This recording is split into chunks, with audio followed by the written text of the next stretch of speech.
Hi friends! Welcome back to my YouTube channel. My name's Noe. For those of you who are new here, I'm so glad to have you. I have not done one of these in a while, so I'm trying to get used to doing them again. I had the play going on, which was a lot of fun, but very time consuming. But now it's over and I'm here and I'm doing a video and I'm so happy to be here. So today's video is going to be a little bit more on the serious side, because I'm going to be addressing a topic that I have discussed in the past, but I've had some new revelations about it. I've realized some new things, and even some things that I just realized tonight that I'm gonna talk about in a minute. And I really just wanted to talk to someone, so here I am. So it all started when I reread this book, Holding Up the Universe. Probably backwards in my camera, but here it is. Holding Up the Universe. I read this when I think I was in 6th grade when I read it the first time, and it was a fun, lighthearted read. I probably read it in like a day, and I didn't really let the ideas sink in or anything, but I decided to reread it because I was thinking about books that I could donate or whatever, because it's Christmas time, and I have so many books that I haven't read in a while, and I pulled this one off the shelf and was like, you know what, maybe I'll read it again. So I started reading it again, and it just really hit me hard. So the premise is about a boy and a girl. The boy's name is Jack, the girl's name is Libby.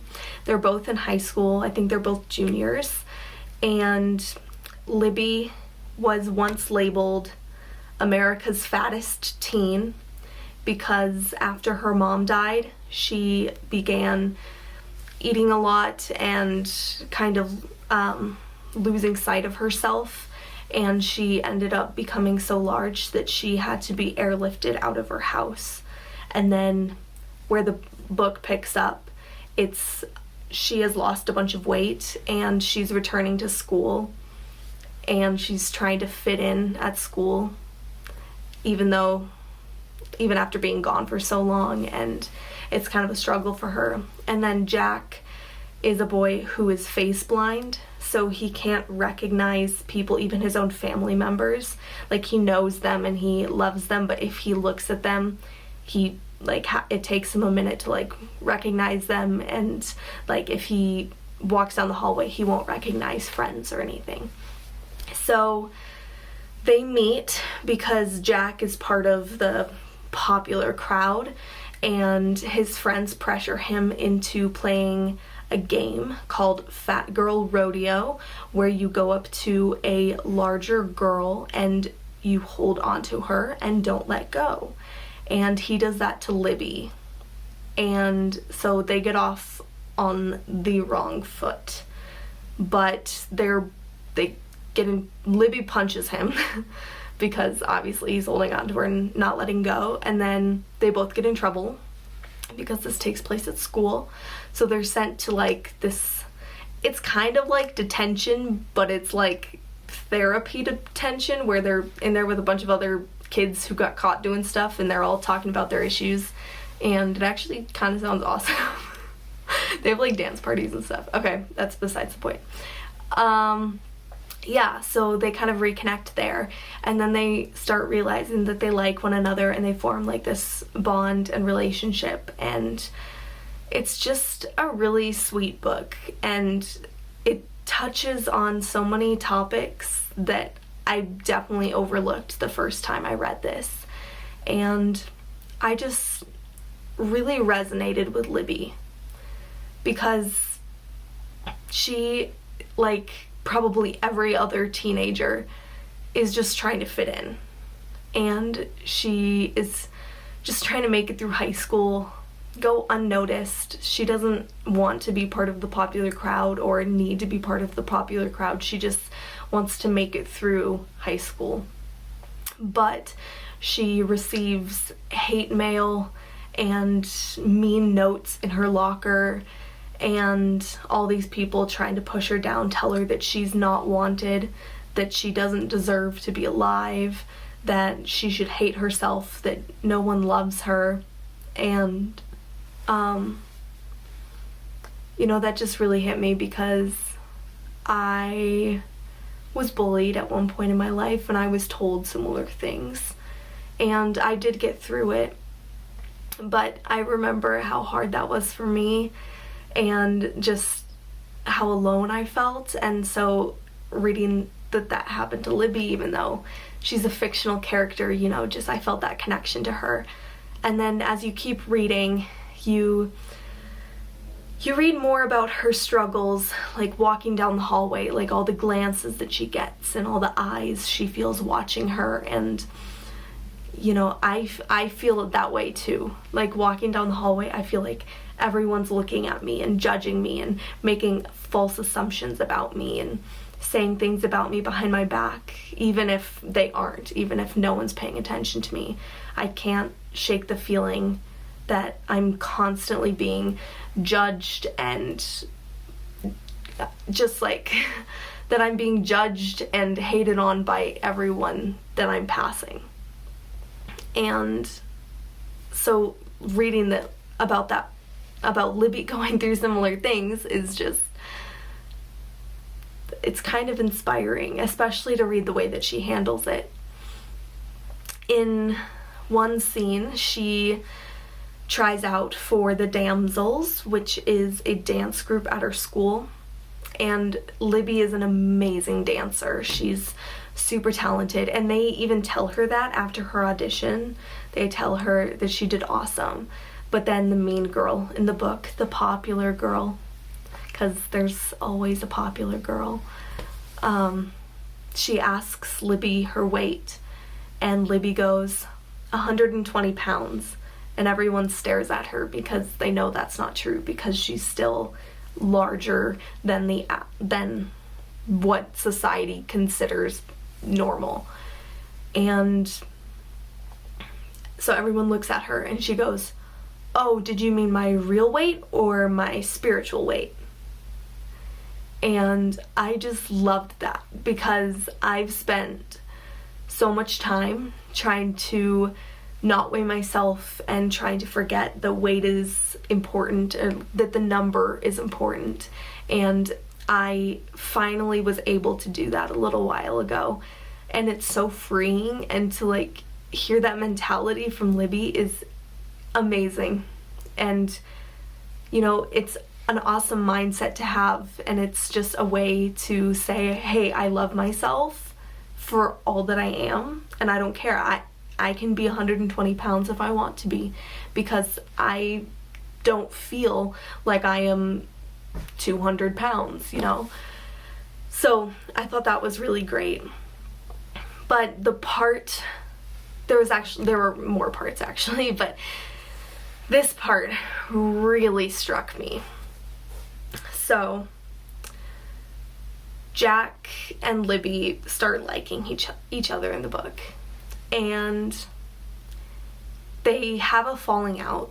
And so Libby connects with this other boy at school, Mick, and they're kissing. And Libby talks about how for the first time she feels wanted. But it made me think, because I realized I've had a similar mentality. But it's not necessarily a good thing, because I shouldn't only feel wanted when a guy expresses interest in me. And I shouldn't only feel wanted when a guy smiles back at me in the hallway. I should feel wanted because I have great friends, and I should feel wanted because I have a family who loves me, and I should feel wanted because I am successful in my academic career and in my theater career and outside of school. And I should feel wanted because I love myself, not because of some guy who I don't even really know, who's giving me false validation because of their own selfish reasons. And I'm not saying every guy has selfish reasons or ulterior motives, but my point is that me and all other girls shouldn't only feel wanted when a guy expresses interest, or, you know, any other time. A guy doesn't validate who you are, doesn't validate your existence. The people you're closest to validate your existence. And really, this is kind of a message for me, because this is something that I struggle with. I've never been told I'm beautiful aside from my family. Like, no one besides my family has ever told me I'm beautiful.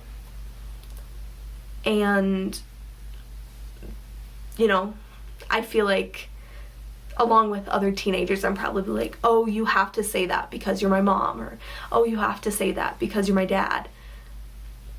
But I need to start, like, realizing that that's true. I don't need some guy at school to tell me I'm beautiful to realize it myself.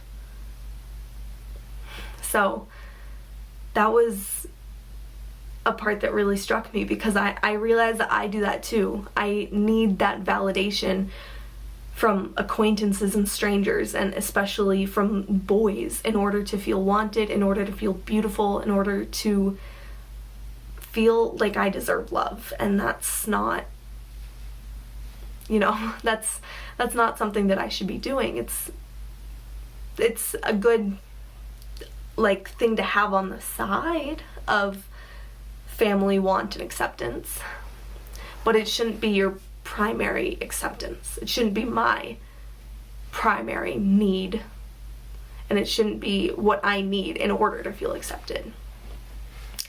So the last thing I'm going to say about this book is the scene that really stuck with me the most. And it's after Libby has received another hate note in her locker telling her that she is not wanted. And she's supposed to be swimming for gym class, and all the girls have to wear these black one-piece swimsuits, and everyone's standing around waiting for her to get changed. But she waits for them all to leave, and then she takes off her clothes, and she's wearing a bright purple bikini. And she goes out, and she's wearing her bright purple bikini in front of everyone. And then after gym, she goes into the hallway, and she stands there in her bright purple bikini in front of the entire school, and she hands out this letter to everyone. And later you get to see the letter, and it basically talks about how she is wanted.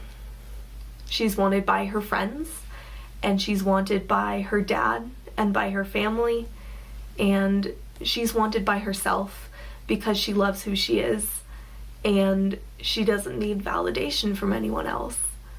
And, you know, I thought that was so beautiful and so meaningful, because I've struggled with realizing this myself.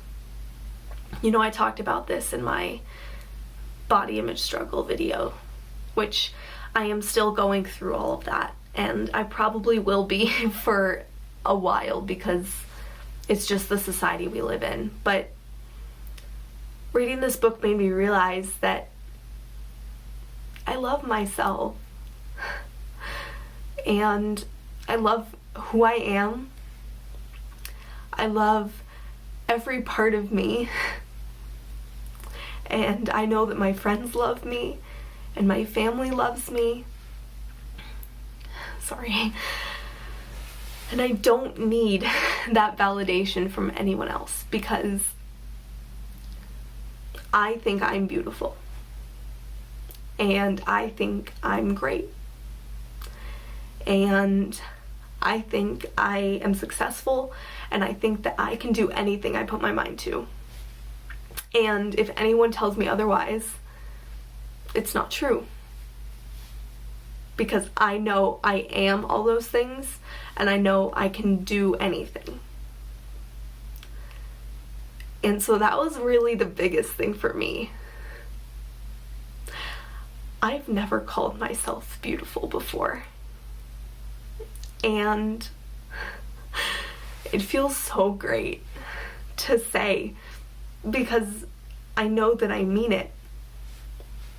I love who I am, and I love who I've become, and I love who I'm going to become. And I'm so happy that I get to be me and live my life as Noe, because I love who I am. So that's, yeah, that's everything I realized, and I really wanted to talk to you and share this all with you. And I know I made a lot of this about me, and I'm sorry, but really everything that I said goes for anyone else struggling with similar things out there. Just find small things that you love about yourself and remember those. And if you're ever struggling, tell those to yourself. I do that too. If I'm ever having a bad day, I'll be like, Noe, I love how confident you are. And you know, it doesn't fix everything, but it does make you feel a little bit better, and it does make you remember why you're worth it, and why you love yourself, and why everyone else who's close to you loves you, and why they're close to you. So yeah, that's it for now. I will hopefully be coming out with another video later this week or next week. I will keep you posted. Thank you so much for those of you who stuck with me through this video. I hope you enjoyed hearing about my learning experience and this fantastic book that I will plug one more time because I think everyone should read it. Holding Up the Universe by Jennifer Niven. It's so good. Yeah.